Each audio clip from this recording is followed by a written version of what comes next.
The telegram arrived at Erwin Rommel's field headquarters outside Tobruk on a Tuesday morning in February of 1943, carried by a dispatch rider who'd driven 4 hours through sand that got into everything, into the engines, into the food, into the lungs of men who'd already forgotten what it felt like to breathe air that didn't taste like the Sahara.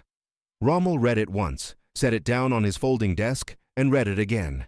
Then he did something his staff rarely saw him do. He smiled. George Patton had arrived in North Africa. Rommel already knew the name. He'd studied American commanders the way a chess player studies an opponent's historical games, looking for patterns, tendencies, the particular shape of someone's thinking under pressure. Most American generals he'd reviewed had left him unimpressed. Competent men, organized men, men who understood logistics and supply chains and the machinery of institutional warfare. But Rommel didn't win battles through institutions. He won them through instinct, through audacity, through the willingness to do the thing the enemy had decided was impossible and therefore hadn't bothered to defend against. The Americans he'd studied seemed incapable of that particular brand of recklessness. They were too careful, too methodical, too convinced that war was a problem that could be solved with sufficient planning and sufficient material. But Patton was different. The file on him was thinner than Rommel would have liked, but what was there had texture. A cavalryman who'd competed in the modern pentathlon at the 1912 Olympics. A man who designed his own pistols. A student of military history so obsessive he'd reportedly walked the ground at Gettysburg until he felt he understood what it had felt like to be standing there in the smoke. A soldier who'd been wounded chasing Pancho Villa through Mexico and had written poetry about it afterward. A man who believed, with what appeared to be complete sincerity, that he was the reincarnation of ancient warriors, that his soul had stood on battlefields from Carthage to Waterloo, absorbing lessons that ordinary men spent lifetimes trying to learn from books. Rommel put down the file and looked out at the desert. He'd spent 2 years learning this landscape. He understood it the way sailors understand the sea, not scientifically, but physically, in the body. He knew how heat bent light and made distances deceptive. He knew how sand softened under vehicle tracks, and how to read the terrain for where armor could move and where it couldn't. He knew the wadis, the escarpments, the places where the Sahara became a maze that swallowed armies whole. The Desert Fox, the British press called him. It wasn't a nickname he'd chosen, but he'd earned it in the way that mattered, by surviving and winning in a place that had a particular talent for killing people who thought they understood it. Now Patton was here, and the Americans at Kasserine had just been routed in the worst defeat American ground forces had suffered in the Second World War. The II Corps was shattered, demoralized, leaking confidence like a vehicle leaking oil. Rommel had driven through them almost casually, reading their movements before they made them, exploiting gaps they didn't know they had, turning their predictability into a weapon they'd handed him gift-wrapped. It should have been a warning. It should have told him something about the nature of what was coming. Instead, riding the momentum of that victory, he sent a message through neutral channels, half taunt, half professional courtesy, the kind of communication that exists between men who understand each other across the divide of different uniforms. "Survive my desert," it said. "This is where armies come to die." Patton received the message at his new headquarters in Jebel Quif 3 days after assuming command of II Corps. He read it standing up, which was how he read everything, unable to commit to stillness when there was ground under him and air to breathe. He was 57 years old, built like men were built in an earlier century, broad across the shoulders, with hands that looked like they'd been designed for entirely different purposes than the ones civilization required of them. He had the face of a man who'd made peace with the fact that the world was violent and had decided to be violent in return, and somehow make it elegant. He wore his helmet with the 3 stars freshly polished. He wore ivory-handled revolvers that had been with him since Mexico. The uniform was pressed in conditions where pressing a uniform required a kind of specific refusal to accept the dirt the desert offered as default. He read Rommel's message twice. Then he looked at his chief of staff, General Hugh Gaffey, who was watching him with the expression of a man waiting for a bomb to go off. "He's right," Patton said. Gaffey waited. "The desert does kill armies." Patton folded the message and put it in his breast pocket, close to his heart, not as a keepsake, but as a reminder. It kills every army that fights the desert instead of fighting the enemy. Rommel loves this ground because he thinks it's his. We're going to take it from him. Not the sand, he added, almost to himself. The confidence. That's what lives here. That's what we have to kill. The next 48 hours at II Corps headquarters were unlike anything the staff had experienced. Patton didn't call meetings. He appeared at positions. He materialized at fire bases, tank parks, field hospitals, forward observation posts, arriving without warning, staying long enough to look every man in the eye, say exactly what he wanted to say, and leave before the conversation could become comfortable. He issued fines for soldiers not wearing their helmets and neckties in the field conditions. He court-martialed an officer for cowardice before the morning was out. He screamed at a colonel whose vehicles were parked improperly, and then, in the same breath, stopped to help a private dig his jeep out of a sand trap with his own gloved hands. The men didn't know what to make of him at first. They'd been beaten. There was a particular psychological weight that came with being beaten badly in open country, seen from above by enemy aircraft, unable to coordinate or hold, or even fall back with dignity. The defeat at Kasserine hadn't just cost them ground. It had cost them their story about themselves. They'd arrived believing American industrial power and American drive would translate automatically into military dominance. They'd arrived believing that the quality of their equipment would substitute for experience. Rommel had answered those beliefs with fire and movement and contemptuous precision, and the answer had been devastating. Patton understood that you couldn't rebuild an army with logistics. You rebuilt it with identity. You had to give men back a story they could inhabit. He wore his stars where you could see them. He stood upright under artillery observation, and his staff died quietly inside watching him do it. Because if Patton died from shrapnel, the army lost something it couldn't replace with a replacement.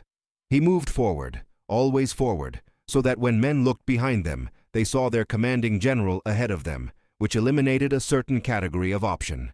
He told them they were not the army that had been defeated at Kasserine. He told them with absolute certainty, with that particular voice that carried authority the way certain frequencies carry through walls, that those were different men, that those men had learned something, and that what they'd learned had value, and what they were now was something else entirely. Something Rommel hadn't met yet. He believed it. That was the thing about Patton that his critics never fully accounted for. The performance was real. The theatrics were genuine. He actually believed that he was standing in a long line of warriors stretching back through human history, that his soul carried the accumulated knowledge of battlefields he hadn't physically occupied in this lifetime. Whether that was mysticism or metaphor didn't matter. The practical effect was a man who faced the possibility of death with something approaching enthusiasm, who read the geometry of terrain the way musicians read scores, who could look at a map and feel where an army needed to go the way certain people feel where furniture needs to be placed in a room. The first engagement came in the hills near El Guetar on March 23rd. Rommel had anticipated an American pattern. Americans attacked frontally. Americans telegraphed intent through artillery preparations. Americans were brave but predictable, trained in doctrine that made them legible. He'd positioned accordingly, confident in his reading, confident in this ground he'd spent 2 years making his own. He was not prepared for what actually happened. Patton had studied Rommel the way Rommel had studied him. He'd read the books Rommel had written about his own campaigns, an unusual gift from an enemy who documented his own methods in print. He'd absorbed the Desert Fox's preference for the indirect approach, his genius for attacking where his opponents had decided attack was impossible. And then he'd done something that Rommel's methodology didn't account for. He'd used Rommel's own principles against him. He attacked directly where Rommel expected feints. He feinted where Rommel expected the attack. He moved his armor on routes that Rommel's reconnaissance had assessed as impassable, because Patton had driven those routes himself the previous week in a scout car, personally verifying what his maps called impossible. The 10th Panzer Division hit the American positions expecting the easy penetration they'd found at Kasserine. They found something else. They found Americans who held, who bent without breaking, who absorbed the first wave and organized a second response while the first assault was still ongoing. They found artillery coordination that hadn't existed 3 weeks earlier. They found men who'd been told they were not the men who'd run at Kasserine, and who had chosen to believe it. The battle lasted through the day and into the next. It wasn't clean or decisive in the way textbooks describe decisive battles. It was grinding and expensive, and lived in the details of individual units fighting for specific pieces of ground, with the kind of intensity that is very hard to describe to people who haven't felt the particular weight of artillery landing close enough to fill your mouth with dirt. But at the end of it, the 10th Panzers pulled back. The Americans had held. More than held. They'd inflicted casualties that surprised the Germans, and surprised themselves, and, perhaps most importantly, surprised their own understanding of what they were. Rommel wasn't present for El Guetar. He'd left North Africa for health reasons, turned over command to General von Arnim, departed before the battle that was the answer to his message, which meant he received that answer secondhand, through reports, through numbers that didn't quite capture what had happened in the ground between the hills in Tunisia. What had happened was not simply tactical. Tactics could be measured in positions held and equipment destroyed and casualty ratios. What had happened was harder to quantify. An army had found itself under a man who polished his helmet stars and screamed at soldiers for insufficient neckties and drove jeeps down routes that maps marked impossible. A broken force had reassembled its identity around a new story and gotten back to the brutal business of being soldiers. Patton understood something about war that he'd been trying to articulate for his entire career.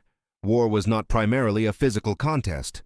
Armies were not simply collections of equipment and personnel that could be calculated against each other like solving an equation. War was a test of will expressed through violence, and will was something you could shape, you could build, you could destroy, and reconstruct, and destroy again. The man who understood this and could manipulate it was more dangerous than any superiority in materiel or position. Rommel understood it too. That was why they recognized each other across the divide of enemy uniforms. That was why the telegram had been worth sending. Because you only send that kind of message to someone you suspect might understand it. In the weeks following El Guettar, as the Tunisian campaign ground toward its conclusion, the two corps became something different from what it had been. The transformation wasn't dramatic from the outside. The desert still ate equipment and men and patience with equal indifference. The logistics were still nightmarish. The fighting was still costly and ugly in the specific ways that North African combat was ugly, with heat and sand and the particular cruelty of clear air that let you see things from very far away. But the men moved differently. They talked differently. They held ground differently. There was something in the posture of the corps that hadn't been there before, something that people who've been in armies would recognize immediately and would struggle to put into words. Patton had given them back their story. He read about Rommel constantly during that period, read his own annotated copy of the Rommel papers, looked for the shape of a mind that had spent years mastering the same desert from the other side.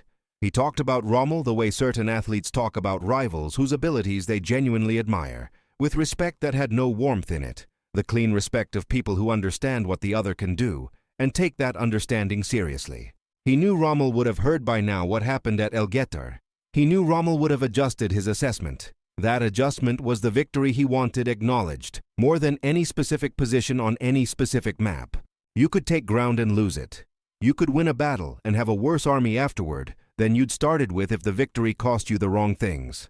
The only victory that compounded, the only victory that kept paying forward in every engagement that followed, was the victory of having demonstrated to your own men that they were capable of being the thing they needed to be. Once an army knew that about itself, you'd change the fundamental calculation of every fight it entered. The North African campaign ended in May of 1943 with the surrender of over 250,000 Axis troops, the single largest Axis capitulation of the war. Rommel had been medically evacuated months before that ending, would go on to command the Atlantic Wall defenses, would die in October of 1944, on a road in Germany under circumstances that remain historically contested. He never fought Patton directly again after that exchange across the desert. They never occupied the same operational theater at the same moment, but that February message hung in the air between everything they did afterward. Survive my desert. It was a challenge that contained within it a particular assumption, the assumption that the desert was Rommel's, that belonging could be established between a man and a landscape through enough time and enough victory, and that someone who'd just arrived couldn't understand in weeks what he'd built in years. Patton's answer was not written down. It didn't need to be. It lived in the positions held, and the panzers stopped, and the corps that stumbled broken into his command and walked out the other side knowing something about itself that changed everything about what it would do next. He had an expression he used with his staff when they were inclined toward excessive caution, toward waiting for ideal conditions, toward the counsel of patience when patience was just another word for letting the enemy choose the moment.